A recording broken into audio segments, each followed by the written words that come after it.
पुत्र कर्तृत्वान निघावे हे भाग्य मला मिळाले. दोन्ही पुत्र आज माझ्या जीवनातील अतिशय महत्वाचा असा हा दिवस आहे आणि हा दिवस ईश्वराने माझ्या आयुष्यात आणलेला आहे. आज इथे निलेश राणे कुडाळ मालवण मधून आमदार निवडून आले म्हणून सत्कार आहे त्यांचा.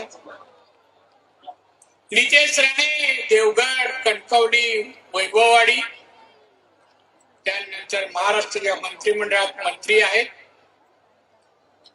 आणि 2 चिरंजीव आणि वडील खासदार हे देशातील मला वाटतं एकमेव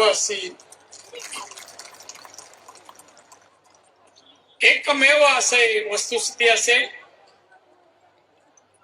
मी आमच्या सर्व नेत्यांना, दिल्लीचे माननीय मोदी साहेब, माननीय अमित शहाजी, श्री देवेंद्र फडणवीस या सर्वांचा ऋणी आहे.